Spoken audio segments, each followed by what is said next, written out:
സംസ്ഥാന സ്കൂൾ കലോത്സവം സമാപനത്തിലേക്ക് അടുക്കുമ്പോൾ ഇഞ്ചോടിഞ്ച് പോരാട്ടമാണ്. കണ്ണൂർ 842 പോയിന്റുമായി ഒന്നാം സ്ഥാനത്താണ്.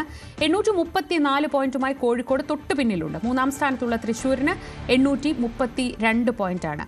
വിവരങ്ങളുമായി നവമി ദിനേശ് ചേരുന്നു. നവമി, ഇനി കലാശക്കൊട്ടാണ്. പൂരത്തിന്റെ ഭാഷയിലാണെങ്കിൽ ഏതാണ്ട് കുടമാറ്റത്തിലേക്കൊക്കെ കടക്കാറായി കഴിഞ്ഞു. എങ്ങനെയൊക്കെയാണ് മത്സരം ഇപ്പോൾ പുരോഗമിക്കുന്നത്? ഇനി എന്തൊക്കെയാണ് പ്രധാനപ്പെട്ട ഇനങ്ങൾ ബാക്കിയുള്ളത്?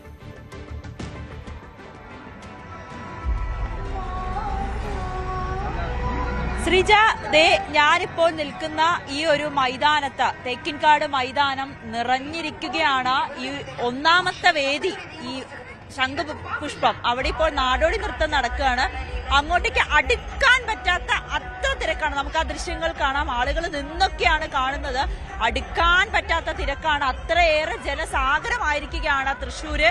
നാളെ ഇനി മോഹൻലാൽ വരുമ്പോഴുള്ള അവസ്ഥ എന്താണെന്ന് നമുക്ക് പറയേണ്ടതില്ല. അത്രയേറെ തിരക്കായിരിക്കും. ഒരു ശ്രീജ സൂചിപ്പിച്ചതുപോലെ ഒരു കുടമാറ്റത്തിന്റെ ഒരു അവസ്ഥയിലേക്ക് എത്തിയിരിക്കുകയാണ്. അത്രയേറെ തിരക്കാണ്. ഇനി നാളെ ഈ സമാപന സമയത്ത് കൂടി എന്തായിരിക്കും അതിന്റെ അവസ്ഥ എന്നാണ് ഞാനിപ്പോൾ ആലോചിക്കുന്നത്. അങ്ങനെ തൃശ്ശൂർ നഗരം നിറഞ്ഞിരിക്കുകയാണ്. ആളുകൾ ഇങ്ങനെ വന്നും പോയും ഒക്കെ നിൽക്കുന്നു. എല്ലാ വേദികളുടെ അവസ്ഥ ഇങ്ങനെ തന്നെയാണ് കേട്ടോ. നാളെ ഇന്നോടുകൂടി ഈ ഗ്ലാമർ ഇനങ്ങളെല്ലാം തന്നെ അവസാനിക്കും. നാളെ ഇപ്പോൾ ബാൻഡ് മേള മാത്രമാണ് ഉള്ളത്. ബാക്കി എല്ലാ ഗ്ലാമർ പരിപാടികളുമെല്ലാം അവസാനിച്ചിരിക്കുമ്പോൾ ഇഞ്ചോടിഞ്ച് പോരാട്ടമാണ് കണ്ണൂരും കോഴിക്കോടും തമ്മിൽ. കണ്ണൂരാണ് ഇപ്പോൾ മുന്നിട്ട് നിൽക്കുന്നത്. നമുക്ക് ഇന്ന് രാത്രിയോടുകൂടി അറിയാം ആരാണ് സ്വർണ്ണ കപ്പുമായി സ്വന്തം നാട്ടിലേക്ക് മടങ്ങുക എന്നത്. അത്ര വാശിയേറിയ പോരാട്ടം തന്നെയാണ് 25 വേദികളിലും ഇപ്പോൾ നടന്നുകൊണ്ടിരിക്കുന്നത്. ചില വേദികളിലൊക്കെ അവസാന ഘട്ടത്തിലേക്ക് എത്തി. 1-2 പെർഫോമൻസ് കൂടി കഴിഞ്ഞാൽ അത് അവസാനിക്കും. എന്നോടൊപ്പം ഒരു കൊച്ചു മിടുക്കൻ കൂടിയുണ്ട്. അവൻ പാടകം എന്ന മത്സര ഇനത്തിൽ പങ്കെടുത്ത് എ ഗ്രേഡ് വാങ്ങിയ സിദ്ധാർത്ഥ്. തൃശ്ശൂർ സ്വദേശിയാണ്, പേരാമംഗലം സ്വദേശിയാണ്. മോനെ, എന്താണ് ഈ ഒരു മത്സരത്തെ കുറിച്ച്, അല്ലെങ്കിൽ ഈ ഒരു പാടകത്തെ കുറിച്ചൊന്ന് പറയൂ. പാഠകം കൂത്തുമായിട്ട് ബന്ധപ്പെട്ടൊരു കലയാണ്. പക്ഷെ ഇന്ന് പലവരും അതിനെ അറിയണില്ല. ഇന്ന് അധികം ആൾക്കാർ അറിയണില്ല ആ കലയെ കുറിച്ചിട്ട്. ഇതെങ്ങനെയാണ് ഇത് പഠിപ്പിച്ചത്? മുത്തശ്ശിയാണെന്ന് പറഞ്ഞു അല്ലെ? മുത്തശ്ശിയാണെന്ന് പഠിപ്പിച്ചതല്ല, മുത്തശ്ശിയാണ് ഇവര് പറഞ്ഞു കൊടുത്ത സംസ്കൃത അധ്യാപികയായിരുന്നു അല്ലേ? ഞാനൊരു സംസ്കൃത അധ്യാപികയായിരുന്നു. അതുകൊണ്ട് എനിക്കത് പറഞ്ഞു കൊടുക്കാൻ പറ്റി. അതായത് സംസ്കൃതം ചൊല്ലി അത് മലയാളത്തിലേക്ക് വിവർത്തനം വ്യാഖ്യാനിക്കണം. അതാണ്. നമുക്ക് ആ പെർഫോമൻസ് ഒന്ന് കണ്ടാലോ? ആരാണോ എന്റെ വാക്ക് കണക്കാക്കാതെ കണ്ട് യാവനൊരുത്തൻ ഇവന് പ്രത്യുദ്ധാനത്തെ ചെയ്യുന്നുവോ, ഇരുന്ന സ്ഥലത്ത് നിന്നെഴുന്നേറ്റ് ഇവനെ ആദരിക്കാൻ പുറപ്പെടുന്നത് മേദണ്ഡ്യ, അവനെ ഞാൻ ശിക്ഷിക്കും. ഈ ശിക്ഷ എന്നൊക്കെ പറഞ്ഞപ്പോ അത്ര പരിഭ്രമിക്കാനുണ്ടോ? കുറച്ചു കാലം കാരാഗ്രഹത്തിൽ ഒറ്റ കിടക്കേണ്ടി വരും. ഇപ്പൊ പുറത്തേക്കാളും സുഖാകത്താന്നാ കേൾക്കണേ.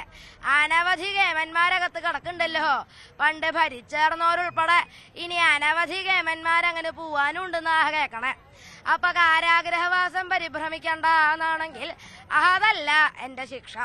പിന്നെയോ മുക്കാലി കെട്ടി ചമ്മട്ടി കൊണ്ടുള്ള അടിയാവും. അതുമല്ല എന്റെ ശിക്ഷ. ദ്രവ്യം കൊണ്ടുള്ള ശിക്ഷയാണ് ഞാൻ നിശ്ചയിച്ചിട്ടുള്ളത്. ആരാണോ എന്റെ വാക്ക് കണക്കാക്കാതെ കണ്ട് ആ കൃഷ്ണൻ ഈ സഭയിലേക്ക് വരണ സമയത്ത് അവനെ ആദരിക്കാൻ പുറപ്പെടുന്നത് മേ സുവർണം ദസ്യതി, അവരെനിക്ക് സ്വർണം തരണം. എന്നാലും ചിലവരൊക്കെ എണീക്കും. വല്ല കാൽപ്പണത്തൂക്കോ അരപ്പണത്തൂക്കോ ഒറ്റ കൊടുത്ത് കാര്യം സാധിക്കാന്ന് വിചാരിക്കും. പക്ഷെ അതിനും ഞാൻ വ്യവസ്ഥ നിശ്ചയിച്ചിട്ടുണ്ട്. എന്താ അത് എന്നാണെങ്കിൽ ഭാരദ്വാദശകേന മിതം സുവർണം ദാസ്യതി, അവരോരോരുത്തരും എനിക്ക് 12 ഭാരം വീതം സ്വർണം തരണം. ഈ 12 ഭാരം വീതം സ്വർണം എന്നൊക്കെ പറഞ്ഞ ഒരു മനുഷ്യായുസ് കൊണ്ട് സമ്പാദിക്കാൻ പറ്റണതാണോ ഈ 12 ഭാരം വീതം സ്വർണം? ഇത്രയ്ക്കും ചെറിയൊരു തെറ്റിന് ഇത്രയ്ക്കും കഠിനായിട്ടുള്ളൊരു ശിക്ഷയോ എന്നാണെങ്കിൽ കൃഷ്ണൻ ഈ സഭയിലേക്ക് വരണ സമയത്ത് എണീറ്റു എന്നതിനല്ല ഈ ശിക്ഷ. പിന്നെയോ ജഗത്യാം ശാസന നിരാകർത്ത, ജഗത്തിങ്കൽ ശാസനയെ നിരാകരിക്കുന്നതിലാണ് ഈ ശിക്ഷ. നല്ല രസമുണ്ടായിരുന്നു മോന്റെ ആ പറയുന്ന ഒരു കൂത്തിന്റെ അല്ലെ, ആ ഒരു ഭാഷയും അല്ലെ കുത്തിന്റെ ഒരു പോലെ തന്നെയാണ്. നല്ല നല്ല രസമുണ്ടായിരുന്നു. അപ്പൊ ആ ഇതിന് ചടങ്ങുകളില്ല, ഈ ഒരു ഏതാണ്ട് അതേ മോഡൽ തന്നെയാണ്. അപ്പൊ ഇതിനു വേണ്ടി കലോത്സവത്തിൽ പങ്കെടുക്കാൻ വേണ്ടിയിട്ടാണോ മോൻ ഇത് പഠിച്ചെടുത്തത്? ആ അതെ, ഞാനൊരു 3-4 മാസമായിട്ടുള്ളൂ ഇതിനെ പ്രാക്ടീസ് തുടങ്ങിയിട്ട്. മുത്തശ്ശി തന്നെയാണ് മുഴുവനും പഠിപ്പിച്ചെടുത്തത്? ആ മുത്തശ്ശി തന്നെയാണ് പഠിപ്പിച്ചത്. ഇടയ്ക്ക് അമ്മന്നൂര് മാധവൻ ചാക്യാരുടെ അടുത്ത് പോയിട്ട് അതിനെ ഒന്നും കൂടി ശൈലി നന്നാക്കി. ശൈലി വരാൻ വേണ്ടി മനോഹരമായിട്ടുണ്ടായിരുന്നു. സിദ്ധാർത്ഥന്റെ അച്ഛനും അമ്മയാണല്ലോ. അതെ തീർച്ചയായിട്ടും. ഇതില് എന്താണെന്ന് വെച്ച് കഴിഞ്ഞാൽ സാധാരണ കൂത്തിനെ അപേക്ഷിച്ച് നോക്കുമ്പോൾ കൈ ചൂണ്ടരുത്, അങ്ങനെ കുറെ കാര്യങ്ങളുണ്ട്. വെച്ചാൽ പ്രത്യക്ഷമായിട്ട് ഒരാളെ ആക്ഷേപിക്കരുത്, അങ്ങനെയൊക്കെ ഉണ്ട്. വെച്ചാൽ അതില് ഈ കാലിക പ്രസക്തമായിട്ടുള്ള കാര്യങ്ങളെ അതിന്റെ പ്രാധാന്യത്തോടുകൂടി അവതരിപ്പിക്കുക, അങ്ങനെ കുറെ കാര്യങ്ങളുണ്ട്. അപ്പൊ അതൊരു വലിയൊരു പ്രത്യേകതയുള്ളതാണ്. ഒരു ക്ഷേത്ര കലാരൂപമായിട്ടാണ് അതിന്റെ പ്രാധാന്യം. വളരെ മനോഹരമായിട്ടാണ് ഈ കൊച്ചുമിടുക്കൻ ഇത് അവതരിപ്പിച്ചത്. എന്തായാലും ശ്രീജ, ഇതുപോലെയുള്ള പല കലാരൂപങ്ങളും പല മത്സരങ്ങളും എല്ലാ വേദികളിലും പുരോഗമിച്ചുകൊണ്ടിരിക്കുകയാണ്. അതിനപ്പുറത്തേക്ക് തൃശ്ശൂര് ഇന്നത്തെ രാത്രി ഉറങ്ങില്ല, അത്രയേറെ ഉണർന്ന് തന്നെയായിരിക്കും ഇന്നത്തെ ദിവസം ഉണ്ടായിരിക്കുക. അത്രയേറെ ആഘോഷവും ആഹ്ലാദവും ഒക്കെ തന്നെയാണ് ഇവിടെ ഉള്ളത്. ആളുകളെ കുഞ്ഞുങ്ങളെയൊക്കെ കൊണ്ട് ഇവിടെ വരികയും സെൽഫി എടുക്കുക. എവിടെന്നാ വരുന്നത്? തൃശ്ശൂർ. എങ്ങനെയുണ്ട് കലോത്സവമായി? തൃശ്ശൂർക്കാർക്ക് ഇതൊന്നും പുത്തരിയല്ല, ആഘോഷങ്ങൾ. ഒരു മിനി തൃശ്ശൂർ പൂരം തന്നെയാണ്. ഹായ്, അവന്റെ പേര് പറ. എങ്ങനെയുണ്ട് ഇവിടത്തെ? തൃശ്ശൂർ പൂരം കഴിഞ്ഞാൽ രണ്ടാമത്തെ ഉത്സവമാണ് ഇവിടെ. ഏറ്റവും ഗംഭീരം. ഇത്തരം ജനസഹസ്രങ്ങൾ ഇവിടെ വന്ന് കാണുന്നത് കണ്ടില്ലേ? 25 വേദികളിലാണ് ഇത്രയും ജനങ്ങൾ കൂടി നിൽക്കുന്നത്. ഇരിക്കാൻ സീറ്റ് പോലും ഇല്ല. ഗംഭീരം എന്ന് പറഞ്ഞാൽ ഗംഭീരം, അതിഗംഭീരം. അതിഗംഭീരം തന്നെയാണ്. ഒരു കലോത്സവ പൂരം തന്നെയാണ് തൃശ്ശൂർ നഗരത്തിൽ ഇപ്പോൾ നടന്നുകൊണ്ടിരിക്കുന്നത്. ശ്രീജ, കലോത്സവത്തിലെ ഏറ്റവും ഗ്ലാമർ ഇനങ്ങളിലൊന്നാണ് നാടക മത്സരം. വലിയ ജനക്കൂട്ടം തന്നെ രാവിലെ തൊട്ട് എപ്പോഴും നാടക മത്സരങ്ങൾ കാണാനായി എത്താറുണ്ട്. നാടകവേദിയിൽ നിന്നുള്ള ദൃശ്യങ്ങളിലേക്കാണ് നമ്മളിപ്പോൾ പോകുന്നത്.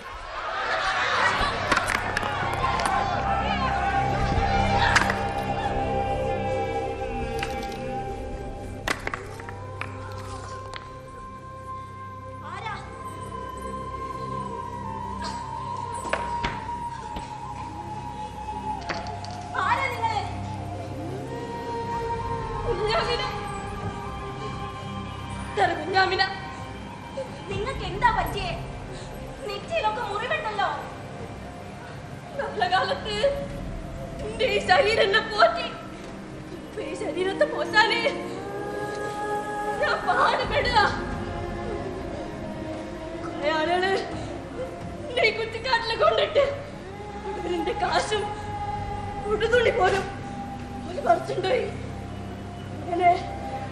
അങ്ങനെ അവസാനം ഞാൻ ഈ മാതാവിന്റെ പിറകില് ആരും കാണാണ്ടോടിച്ച് കുഞ്ഞാമിനത്തവാ, നമുക്ക് മക്തല്ല ഭവനത്തിലേക്ക് പോവാം. ഒരു തുണിയിലും വല്ലാത്ത വിശപ്പുണ്ട്. ഉണ്ണാനും ഉടുക്കാനും തരാം. കൂടുതൽ വാർത്തകൾക്ക് news 18 Keralam YouTube channel subscribe ചെയ്യുക.